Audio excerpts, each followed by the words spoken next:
मुझे हमेशा से यही लगता था कि topper is equal to top 1% student, लेकिन मेरा ये मिथ तब टूट गया जब मैंने अपनी एक स्कूल फ्रेंड को देखा, निशा। वो क्लास में हाईएस्ट मार्क्स लाती थी। ऐसा कोई भी सवाल नहीं था जिसका आंसर उसे ना आता हो, बट जैसे ही टीचर बोलती कि निशा आप बताओ इसका आंसर, तो वो कहती मैम मुझे आता तो है लेकिन मैं सबके सामने बोल नहीं पाऊंगी, आप कहो तो मैं लिख सकती हूँ। ना उसमें कॉन्फिडेंस था, ना उसने कभी अपनी पर्सनालिटी पे काम किया, और ना ही एकेडमिक्स के बाहर उसके पास कोई स्किल थी। अब आप बताओ, क्या निशा टॉप 1% स्टूडेंट थी? ऑब्वियसली नहीं। तो फिर कौन होते हैं ये टॉप 1% स्टूडेंट और आप कैसे बन सकते हो? डोंट वरी, बिकॉज इस वीडियो के एंड तक आपके पास होगा एक step by step action plan to completely transform your student life. And best part is कि जितनी भी चीजें मैं आपको बताने वाली हूँ उन्हें आप आज से ही इम्प्लीमेंट कर सकते हो। तो सबसे पहले कमेंट करके बताओ कि आप कौन सी क्लास में पढ़ते हो, ताकि मुझे भी पता चले कि कौन कौन सी क्लास के स्टूडेंट्स इस वीडियो को देख रहे हैं। Now let's begin. सिर्फ 95%, इससे अच्छे मार्क्स आ सकते हैं। 99 लाने पढ़ते जा रहे हैं। खेल कूदना कभी नहीं रोकना बेटा, चाहे कुछ भी हो जाए। पढ़ाई में भी स्मार्ट होना, बातचीत में भी स्मार्ट होना, जीवन के प्रति नजरिया भी स्मार्ट होना। और स्मार्टनेस केवल किताबों से नहीं आएगी। अभी मैगी बनानी आती नहीं, चटनी धोनी आती नहीं, पर नहीं हम तो रिलेशनशिप करेंगे जाके। नहीं भाई, पहले खुद पे काम कर लेते हैं। Step 1, know what you truly want. देखो, अगर आपने इस वीडियो पे क्लिक किया है तो कहीं ना कहीं आपके मन में चल रहा होगा कि यार अब बस बहुत हो गया, अब नहीं रहना मुझे एवरेज, मुझे भी टॉप 1% स्टूडेंट बनना है। लेकिन साथ ही एक और आवाज आ रही होगी अंदर से कि तू और टॉप 1% कभी हो ही नहीं सकता। अच्छा पता तेरे अच्छे मार्क्स कब आए थे लास्ट टाइम? नहीं पता? अरे पता होगा भी कैसे जब कभी आए ही नहीं। अच्छा क्लास में कभी किसी ने तुझे सीरियसली लिया है? नहीं ना। देख मेरी मान, छोड़ दे ये सब, कोई फायदा नहीं है। तू बस एक एवरेज है और एवरेज ही रहेगी। बट एक सेकंड, ये सब आप सोच क्यों रहे हो? मैं बताती हूँ, क्योंकि आप हर दिन वही एवरेज चीजें रिपीट कर रहे हो। James Clear said, you don't rise to the level of your goals, you fall to the level of your systems. मतलब चाहे आप जितने भी वीडियोस देख लो, जितना भी सोच लो कि मुझे टॉप 1% बनना है, ये बनना है, वो बनना है, लेकिन अगर आप दिन भर बस रील्स स्क्रॉल कर रहे हो, डिस्ट्रैक्शंस में फंसे हुए हो और पढ़ाई पे फोकस नहीं कर रहे हो, तो क्या कभी टॉप 1% बन पाओगे? नहीं, because doing the same thing over and over again and expecting different results is insanity. So सबसे पहले एक नोटबुक उठाओ और लिखना शुरू करो कि आप पूरे दिन में क्या करते हो। सुबह कितने बजे उठते हो, कितना टाइम फोन चलाते हो, कितना टाइम पढ़ाई करते हो, कितना टाइम बस यूं ही स्क्रॉल करने में या ऐसे ही चला जाता है। सब कुछ पूरी ऑनेस्टी के साथ लिखना। अब रिफ्लेक्ट करो अपने दिन पे, क्या सच में आपका एक भी दिन टॉप 1% जैसा लगता है? And the truth is you become what you repeat. इसीलिए step number 1 is not just about what you want, it's about realizing कि आप अभी तक क्या बन रहे हो और क्या आप वैसे ही बने रहना चाहते हो। सो अब से स्टार्ट थिंकिंग लाइक कि I am a top 1% student, I am smart and capable, I am confident and focused, I am proud of myself. मैं वो स्टूडेंट हूँ जिसको देख के सब सोचते हैं कि यार ऐसा बनना है मुझे। I am the best, I am the best and I am the best. Repeat this daily in front of mirror. इतनी बार रिपीट करो कि आपका सबकॉन्शियस माइंड उसे एक्सेप्ट कर ले। पर हाँ, अफर्मेशंस तभी काम करती है जब आप उसके अकॉर्डिंग एक्ट भी करते हो। मतलब अगर आप बोल रहे हो कि मैं टॉप 1% स्टूडेंट हूँ और उसके 2 मिनट बाद ही पढ़ते पढ़ते नेटफ्लिक्स देखने लग गए, then sorry, it's not gonna work. इसीलिए आपको फॉलो करना होगा step number 2, the morning routine. अब मैं ये नहीं कह रही हूँ कि आपको कोई कॉम्प्लेक्स मॉर्निंग रूटीन फॉलो करना पड़ेगा, बिकॉज मैंने ऐसे बहुत से रूटीन्स देखे हैं जो बहुत ज़्यादा फैंसी और कॉम्प्लेक्स होते हैं। मतलब उस रूटीन को फॉलो करने में ही 4-5 घंटे लग जाते हैं। भाई साहब कुछ ज़्यादा नहीं हो गया ये? मतलब कुछ भी। सो उस पे तो आप स्टिक रह ही नहीं सकते। आई एम जस्ट सेइंग कि एक simple 20 minute routine can be life changing. पर दीदी मेरी सुबह तो फोन के बिना स्टार्ट ही नहीं होती। अरे पता है मुझे, उठते ही सबसे पहले क्या करते हो आप? फोन उठाते हो, व्हाट्सएप चेक करते हो, किसने क्या मैसेज किया है, किसने क्या स्टेटस लगाया है, इंस्टा पे कौन एक्टिव है और खुशी ने क्या स्टोरी डाली है, और फिर रील्स स्क्रॉल करते हो, है ना? लेकिन क्या आपको पता है मॉर्निंग में दिमाग की अब्सॉर्प्शन पावर सबसे स्ट्रॉन्ग होती है। तो अगर उस टाइम पे आप इसमें इंस्टा स्टोरीज भर दोगे तो क्या वो पूरे दिन प्रोडक्टिव रह पाएगा? नहीं। जब आप पढ़ने बैठोगे या कुछ भी काम करोगे, पूरा दिन वही चीजें आपके दिमाग में घूमती रहेगी कि यार नेहा तो शिमला घूमने गई है, यार पूजा ने स्टेटस में वो कोट क्यों लिखा होगा, एंड राहुल ने अंजलि को टैग किया पर मुझे नहीं किया, एंड सो ऑन। अच्छा दीदी तो आप ही बता दो ना क्या करना है हमें। तो सुनो, wake up at the same time daily, 5, 6 या 7 बजे, जो भी आपके लिए सुटेबल हो, but be consistent. No phone for the first 1 hour. एक ग्लास आराम से बैठ के पानी पियो एंड उसके बाद एक वॉक पे चले जाओ, बस 10-15 मिनट के लिए ही सही, पर जाओ जरूर, because morning walk is literally the best part of my day. अब आप मिरर के सामने जाओ और अफर्मेशंस बोलो जो मैंने स्टेप नंबर 1 में बताई थी। Now lastly plan your day. अब ये सुन के डरने मत लग जाओ यार, आपको कुछ नहीं करना है, कुछ भी। आपको बस एक पेपर लेना है और उस पर 3 इम्पोर्टेंट टास्क लिखने हैं एंड प्रॉमिस करना है खुद से कि जब तक मैं ये 3 चीजें कंप्लीट नहीं कर लेती मैं आराम से नहीं बैठने वाली। Step 3 the study strategy. अरे दीदी स्टडी का तो पूछो ही मत आप, मैं तो पूरा दिन पढ़ती रहती हूँ फिर भी पता नहीं क्यों मार्क्स हमेशा एवरेज ही आते हैं, पता नहीं क्या करूँ मैं।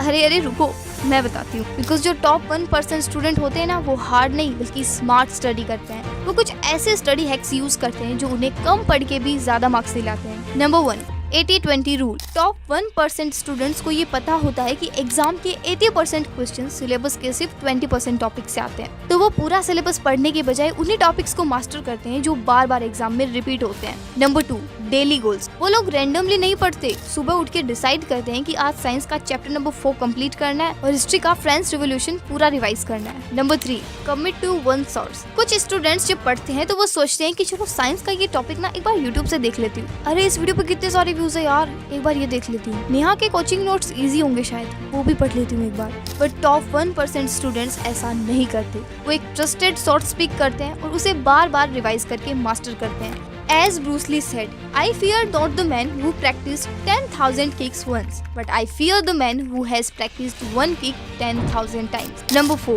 use distraction as a reward. Top 1% student होते हैं ना वो पढ़ने से पहले अपने दिमाग के साथ एक डील करते हैं। देख भाई अभी 1 घंटा फुल फोकस के साथ पढ़ेंगे, जैसे ही चैप्टर कंप्लीट होता है तू 20 मिनट्स चिल कर लेना, रील्स चाय जो मन करे वो कर लेना, ठीक है।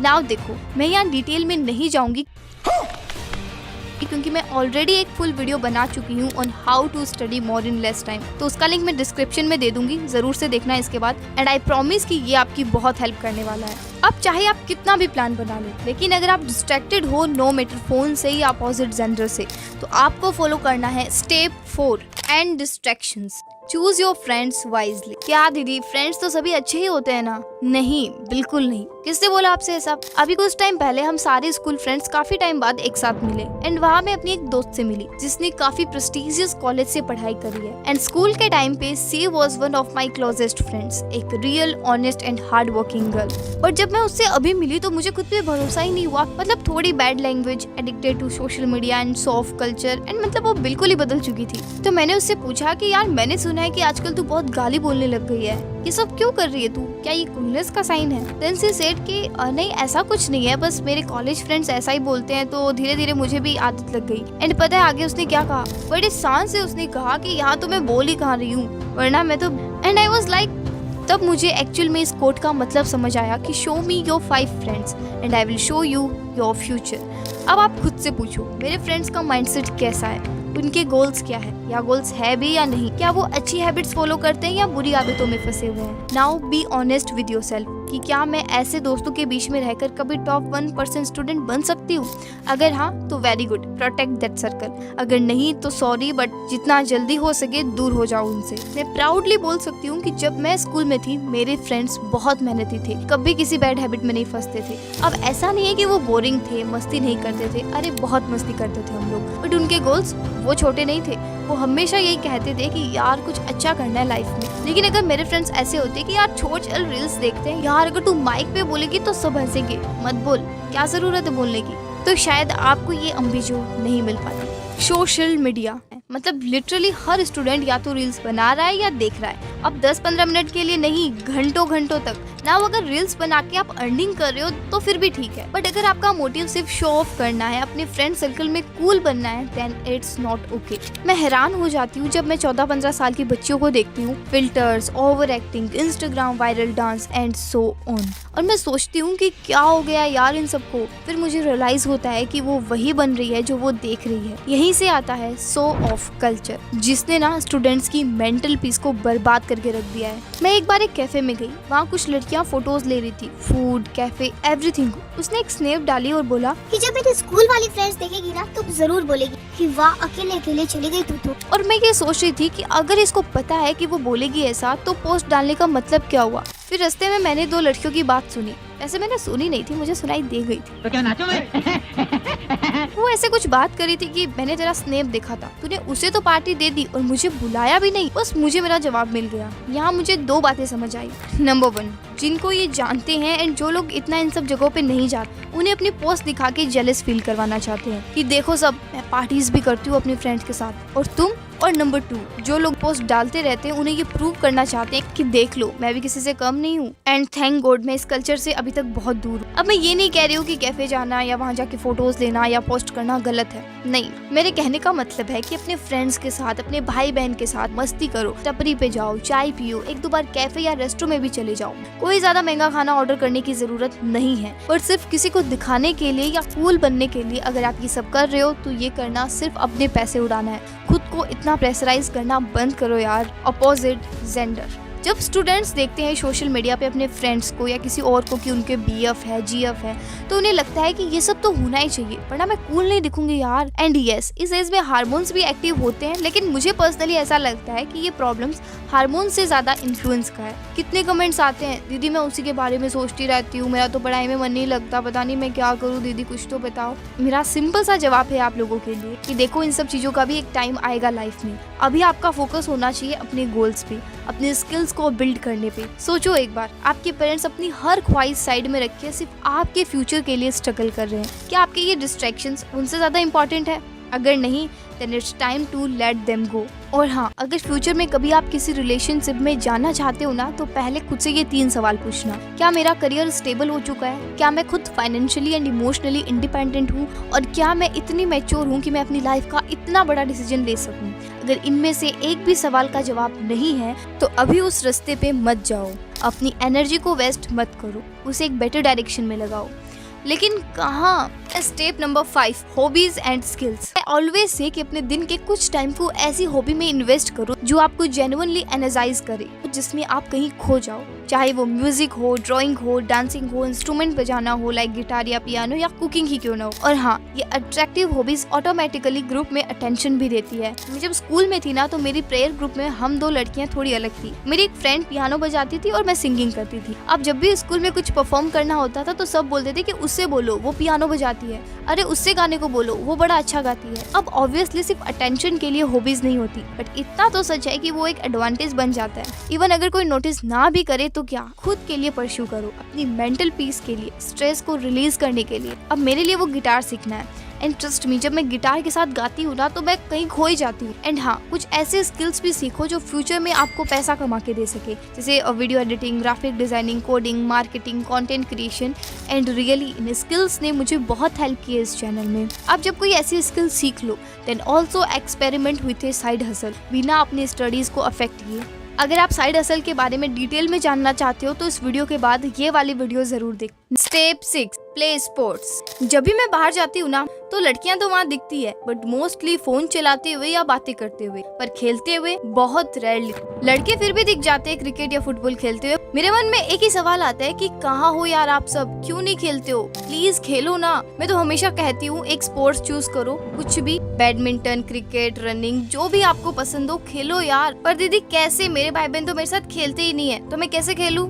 अरे अगर घर वाले नहीं खेलते तो मोहल्ले की लड़कियों के साथ खेलो, और अगर फिर भी कोई नहीं मिलता तो अकेले ही खेलना शुरू करो, वो अपने आप आपके साथ खेलने लग जाएंगे। अब मैं भी हर दिन नहीं खेल पाती हूँ, लेकिन कोशिश हमेशा यही रहती है कि रोज थोड़ा टाइम खेल सकूं। क्योंकि देखो, स्पोर्ट्स खेलने से सिर्फ बॉडी फिट नहीं रहती, बल्कि आपका मूड अच्छा रहता है, माइंड फ्रेश रहता है। सो प्लीज फोन को साइड में रखो और थोड़ा ग्राउंड में निकलो, खुली हवा में जाओ, रियल दुनिया से कनेक्ट करो। और हाँ, आज ही खेलना चाहे 10 मिनट ही सही, और बाद में मुझे कमेंट करके जरूर बताना कि कैसा फील हुआ। Now most important, step number 7, build your personality. देखो, सच बोलूं तो आप चाहे कितना भी पढ़ लो, कितना भी नॉलेज ले लो, अगर आप अपने आप को कॉन्फिडेंटली प्रेजेंट ही नहीं कर पा रहे हो तो you can't become a top 1% student. अभी रिसेंटली मैं एक स्कूटी ट्रेनर से मिली। एक्चुअली वो 2 सिस्टर्स थी। एक तो बहुत कॉन्फिडेंट थी, लेकिन जो एक्चुअल में ट्रेनर थी, मतलब जिसके पास रियल स्किल्स थी सिखाने की, उसमें वो कॉन्फिडेंस था ही नहीं।